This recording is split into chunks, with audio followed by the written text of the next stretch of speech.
안녕하세요. 문학쌤 서미선입니다. 1930년대 백석에 이어서 1960년대 김수영의 풀을 배웠습니다. 두 번째는 김수영 시인의 시 엮어읽기 시간이고요. 눈, 폭포 두 편을 더 배우고 시인의 삶과 작품 세계를 공부합니다. 바로 시작하겠습니다. 시작하기 전에 이 캐리커처, 이 한눈에 시인의 얼굴처럼 보이는 이 사람, 김수영이죠? 고등학교 때 폐결핵을 앓아서 삐쩍 마른 퀭한 눈에 이글이글한 형형한 눈빛을 갖고 있는 김수영의 사진을 보고 누군가 이렇게 멋지게 그렸습니다. 바로 들어갑니다. 지난 시간 풀을 배울 때 제일 중요했던 학습 목표 생각나나요? 풀을 읽고 하나의 작품에서 다양한 해석이 가능하다는 것을 안다였습니다. 단 다양한 해석을 할 때는 작품 안에 적절한 근거를 들어서 바로 이거였죠. 우리 교과서 208쪽 풀에 담긴 다양한 의미라고 하는 작품 감상글에 선생님이 4가지 색깔을 쓴 것으로 보아서 모두 4가지 해석식이나 그렇죠. 우리는 저번 시간에 노란색과 밑에서 회색, 그렇죠. 노란색 2가지 관점에 의한 해석을 했습니다. 일단 노란색부터 이거 관점 1, 그렇죠. 풀이 창작된 시기는 독재의 폭력과 억압에 맞섰던 4.19 혁명이 발발했던 그 즈음이다. 그래서 우리가 바람은 민중을 억압하는 독재 권력, 사회적 힘이라면 풀은 강인한 생명을 지닌 민중이라고 민중을 상징한다는 그런 해석을 했습니다. 대부분 김수영의 삶 때문에 이렇게 해석하는 게 열에 여덟에 이렇게 해석을 합니다. 그러나 이번엔 좀 다른 관점. 풀에는 절망에 이른 존재가 생명력을 찾는 과정에 담겨져 있다. 사랑의 단비를 통해 소생하는 이야기라면 풀은 그렇죠. 생명, 자연 그 자체를 상징하고 동풍, 바람은 단비를 몰아오는 바람, 풀을 자라게 하는 바람이다 라고 해석했습니다. 그런데 우리 교과서에서는 연두색이 하나 더 있네요. 그렇죠. 맨 밑에 분홍색도 있고요. 맨 밑에 분홍색, 이 시를 바람에 흔들리는 풀밭의 모습을 탁월한 감각으로 실감나게 묘사한 거다. 이 정도는 해석이랄 건 없고 연두색, 그렇죠. 연두색만 좀 생소하니까 다시 보겠습니다. 이 시는 근대적 변화 속에서 낡은 의식을 비판하며 진정한 자유를 찾고자 했던 시인의 정신적 지향을 드러낸 것으로 보기도 한다. 이렇게 보면 비는 새로운 것을 소생시키는 근대의 힘이며 바람은 근대적 기운이다. 그리고 풀이 눕는 것은 낡은 것을 스스로 뒤엎는, 뒤집어 엎는, 풀이 우는 것은 낡은 것으로부터 벗어나 새로운 것과 마주치는 울음이다. 열하일기의 그 울음 같기도 하네요. 그렇죠? 좀 생소하죠, 근데. 김수영은 1950년대 박윤환 등의 시인과 모더니즘 계열의 시를 쓰다가 4.19를 맞이하게 됩니다. 바람을 반드시 독재 권력이라고 해석하지 말고 이런 근대적 변화 속에 놓인 풀과 같은 시인 김수영이라고 생각해 보면 이때 비와 바람은 그렇죠. 이 교과서에서 이렇게 감상을 제공한 것처럼 풀에게 영향을 주는 외부의 힘 가운데 도도하게 밀려오는 근대적 기운이라고 생각을 해봅시다. 그렇다면 김수영은 그렇죠. 낡은 의식을 비판하며 진정한 자유를 찾았던 시인입니다. 그러니까 풀이 눕고 우는 것은 낡은 것을 스스로 뒤엎고 새로운 것과 마주치는 울음. 여기 나와 있는 것처럼 그렇게 생각할 수도 있습니다. 김수영의 삶과 문화 워크북 57쪽에 있습니다. 여러분 읽고 오세요. 잠깐 멈췄다가 간단하게 선생님이 먼저 여러 가지 맨 위에 있는 거 영상 북채널 2 자유저항 시 그리고 거대한 풀이라고 하는 거 4분짜리 수업 시간에 봤는데요. 그 김수영 시인 파란색 간단하게 설명을 하면 1921년에 태어나셔서 1968년 갑자기 그렇죠. 47살에 그러니까 쌤이 파란색으로 해방되었을 때 24살, 그 다음에 4.19, 39살, 그렇죠. 그리고 갑작스러운 교통사고로 돌아가셨던 해 47세 계산해 봤습니다. 너무 짧은 생애에 한국 현대시에 큰 발자국을 남긴 시인이 김수영입니다. 오른쪽 하늘색 네모는 김수영의 생애를 간단히 메모한 것인데요. 병약한 어린 시절. 그래서 고등학교 때 큰 병을 앓았다고 쌤 얘기했죠. 그리고 일제강점기를 지나서 6.25 전쟁의 와중에 북한 의용군으로 징집됐는데 거기서 탈출합니다. 그런데 나중에 잡혀서 거제도 포로수용소에 가서 너 어느 쪽이야? 반공이야? 반미야? 이러면서 이념 갈등을 우리가 짧은 영상에서 본 것처럼 강요받습니다. 너무 괴로웠던 그때의 어떤 사정은 시인이 제대로 얘기하지 않고 있지만 이런저런 자료로 큰 충격을 받았던 것 같습니다. 아내 김현경과 씨와의 결혼도 했지만 너무 짧았고 일단 60년 이전엔 도시 문명을 비판하는 모더니스트였습니다. 그러다가 빨간색으로 쌤이 강조해서 써놨는데 1960년 3.15 부정선거에 이어서 4.19 혁명을 목격합니다. 그리고 그 도시 문명을 비판했던 모더니스트가 4.19 혁명을 겪으면서 현실 참여적인 시를 쓰기 시작합니다. 왼쪽의 보라색은 시인의 시를 선생님이 논문을 보고 크게 3가지로 정리했는데요. 첫 번째, 파격적이고 거친 느낌, 심지어 비속어와 욕설도 시에 등장합니다. 사회 현실에 대한 맹렬한 비판을 담은 시들을 썼는데요. 초록색, 그렇죠. 눈, 폭포, 우리 배울 건데 직설적 표현이 있습니다. 기침을 하자, 그리고 가래라도 뱉자, 그 다음에 시인의 평론집 이름이 시여 침을 뱉어라. 그리고 어떤 시에서는 쌤이 갖다 써놨죠. 우선 그놈의 사진을 떼어서 미식개로 하자. 좀 충격적이지요. 아름다우게 시 언어인 줄 알았던 사람에게는 이렇게 파격적이고 거친 언어를 거침없이 맹렬하게 비판하면서 구사했습니다.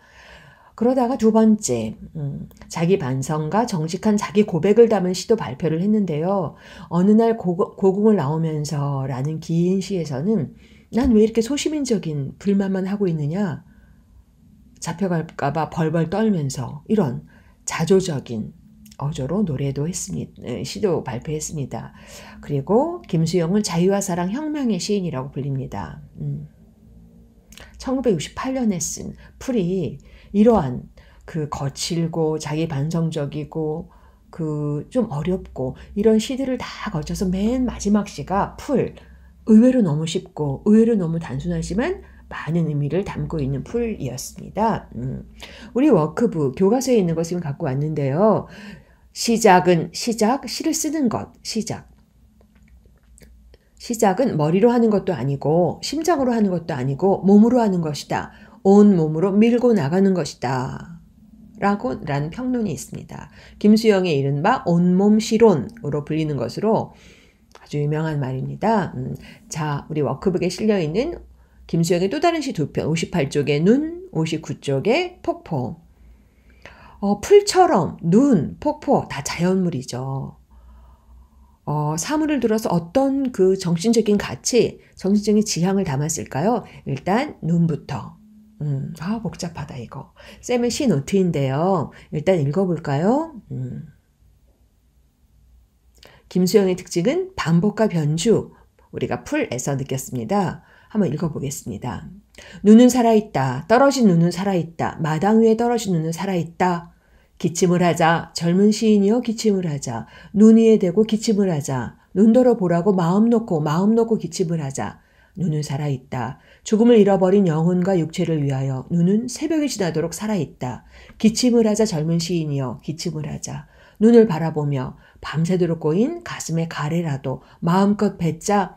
1년과 3년, 2년과 4년이 비슷합니다. 화자는 겉으로 드러나지도 않지만 청자는 있네요. 젊은 시인한테 하는 말인 것처럼 자기한테 다짐하는. 여기서도 풀과 바람처럼 대립적인 시어가 있습니다. 눈과 가래, 긍정, 부정. 그렇죠. 눈은 순수한 생명력, 양심, 가래는 가래라도 뱉자, 불순함, 속물적인 타협, 이런 거. 선생님 이거 좀 천천히 해주실 수 없어요? 그래서 워크북에 적어가면서 합시다. 1년. 그렇죠. 눈은 살아있다. 떨어진 눈은 살아있다. 마당 위에 떨어진 눈은 살아있다. 눈은 살아있다. 라고 선언하듯 시작합니다. 여기서 눈이란 하얀 거, 그렇죠. 순결한 거, 순수한 거, 비속물적인 거. 선생님이 화살표를 밑으로 쭉 그어놨는데 점점 강도가 세게 점층이라고 써보세요. 1행, 2행, 3행 무슨 얘기인지 알겠죠? 그 다음 기침을 하자. 여기서 기침이라고 하는 거는 우리가 앞에서 쭉 읽은 가래라도 뱉자. 이 가래가 불순한 것이라고 하면은 이 가래를 뱉기 위한 어떤 행위가 기침을 하는 거죠. 그러니까 그렇죠. 기침을 하자 시인이여 불순을 내뱉어 순수성을 회복하는 행위라고 할 수 있습니다. 젊은 시인이여 젊은 시인은 에게 기침을 하자 우리 권유하고 당부하지만 사실은 자신에 대한 다짐, 의지의 표현이기도 하죠. 눈 위에 대고 기침을 하자. 눈 돌아보라고 마음 놓고 기침을 하자. 다음 다시 3년. 눈은 살아있다. 1년, 3년. 죽음을 잊어버린 영혼과 육체를 위하여 눈은 새벽이 지나도록 살아있다. 그렇죠. 반복, 점층. 1, 3년, 2, 4년 적어놓읍시다. 죽음을 잊어버린, 죽음을 초월한, 순수한, 뭐 이렇게 써놓으면 되겠다. 그렇죠? 눈은 살아있다. 죽음을 초월한 영혼과 육체를 위하여 눈은 새벽이 지나도록 살아있다. 그리고 기침을 하자. 젊은 시인이여 살아있다. 단정적 어조. 강하게. 기침을 하자. 젊은 시인이여 기침을 하자. 눈을 바라보며 밤새도록 고인 가슴에 가래, 불순함, 속물성 뭐 이런 거겠죠. 마음껏 뱉자, 뭐뭐 하자 라는 청유형으로 순수한 삶을 살겠다 의지를 표현하고 있습니다. 이렇게 분석하니까 시 읽을 맛이 떨어져. 그렇죠. 시는 통째로 외우는 거라고 쌤 여러 번 했습니다. 풀부터 외웁시다. 일단 눈 정리해 볼까요? 이렇게 쌤의 삼각형으로 정리해 보면 그렇죠. 화자는 젊은 시인에게 눈 위에 대고 기침을 하자 라고 말하고 있지만 청자는 젊은 시인입니다. 그렇죠. 눈 위에 대고 기침을 하자 여러 번 순수하고 정의로운 삶에 대한 소망을 얘기하고 있습니다. 그리고 여기서 제일 중요한 거 눈과 가래 대립적인 시어가 나온다. 그렇죠. 눈은 어떤 거? 깨끗, 순수, 생명력, 양심, 가치 있는 삶이라면 가래는 부정적인 거, 불순함, 부조리, 속물성 같은 거. 그렇죠. 그걸 어떻게 표현했어? 첫 번째, 1, 3, 2, 4, 변주와 반복. 그렇죠. 점층적인 전개, 리듬감을 주고 있다. 2번은 아까 강조했던 거, 눈과 가래, 대립적인 어떤 상징을 갖고 있는 사물을 두 개 들어서 얘기하고 있다. 그 다음에 뭐 하자, 기침을 하자. 그렇죠. 청유형, 순수한 삶에 대한 강한 소망. 나도 그렇게 하겠다라는 강인한 어조로 말하고 있습니다. 풀 배우고 나서 눈을 배우니까 김수영 씨에 대해서 조금 알겠죠. 내친 김에 폭포 한번 읽어볼까요? 이것도 역시 선생님의 노트입니다. 선생님 시는 마른 미역이라고 해놓고 라고 얘기했습니다.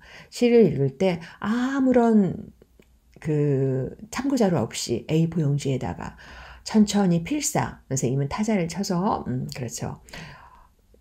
출력한 다음에 여러 번 읽는 거, 거기서부터 시 읽기가 출발합니다. 폭포, 제목은 허투루 짓는 게 아니었네요. 폭포처럼 살겠다. 일단 먼저 어려운 한자가 좀 많으니까 분위기도 알 겸 휙 읽어봅시다. 폭포, 김수영. 폭포는 곧은 절벽을 무서운 기색도 없이 떨어진다.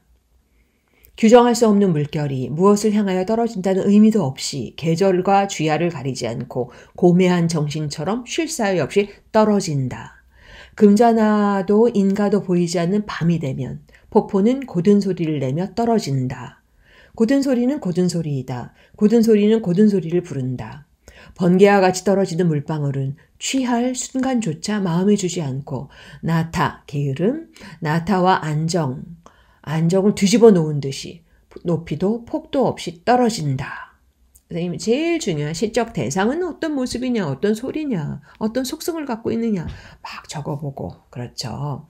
그 다음 이거 나중에 정리할 겁니다. 부정적인 현실을 거부하고 있는 양심에 따르려고 하는 어떤 주제의식, 의지를 폭포, 자연물에 투사해서 노래했구나. 폭포라고 한 건 그렇죠. 깨어있었던 선구자적인 인물. 그렇죠.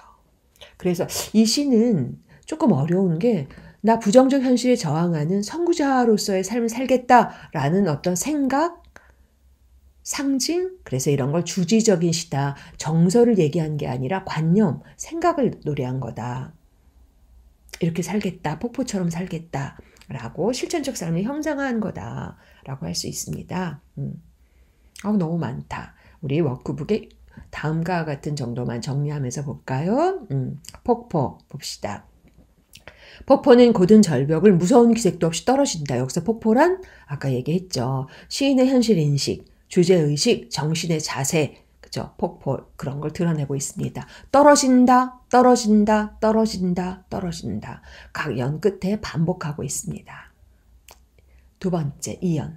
규정할 수 없는 물결이 무엇을 향하여 떨어진다는 의미도 없이 계절과 주야를 가리지 않고 고매한 저거 생각나죠, 여러분? 백석의 외롭고 높고 쓸쓸한 높고 높을 고자 그렇죠? 정신의 높이라고 했습니다. 고매한 정신처럼 쉴 사이 없이 떨어진다. 고매한 정신? 부정한 현실에 타협하지 않는 올곧은 정신이겠죠. 비타협적인 거 그렇죠. 그래서 금자나도 인가도 보이지 않는 밤이 되면서 밤은 부정적 현실이겠지. 암울하고 그렇죠. 아름다운 거 금자나 사람 인정스러운 거 인가 사람이 사는 동네 그런 것도 없는 암울한 현실입니다. 그럴 때 폭포는 고든 소리를 내면서 떨어진다. 고든 소리는 정의와 양심의 소리, 비타협적인 거죠. 그렇죠. 올곧은 고든 소리이다. 고든 소리는 고든 소리를 부른다. 번개와 같이 떨어지는 물방울은 취할 순간조차 마음에 주지 않고 나타, 게으름이나 소심인 안정적, 이렇게 편하게 살래. 안정을 뒤집어 놓은 듯이 높이도 폭도 없이 떨어진다. 나타와 안정이라고 하는 것은 약간 게으르고 무상한이라는 거. 소시민의 속성. 아주 작은 행복만 추구하는 거. 안정적인 거. 이런 걸 뒤집어 놓은 듯이 떨어진다. 그렇죠. 자꾸만 떨어진다, 떨어진다, 떨어진다를 반복하다 보니까 이 떨어진다는 사회 불의에 맞서는 투사의 어떤 투신처럼 그렇죠. 반복하면서 강렬한 어떤 의지를 전하고 있습니다. 쌤의 삼각형으로 다시 볼까요? 그렇죠. 그래서 제일 중요한 단어는 폭포. 화자는 겉표면에 드러나지는 않지만 그렇죠. 부정적 현실에 저항하는 선구자를 떠올립니다. 왜? 고매한 정신과 고든 소리를 내는 폭포. 그렇죠.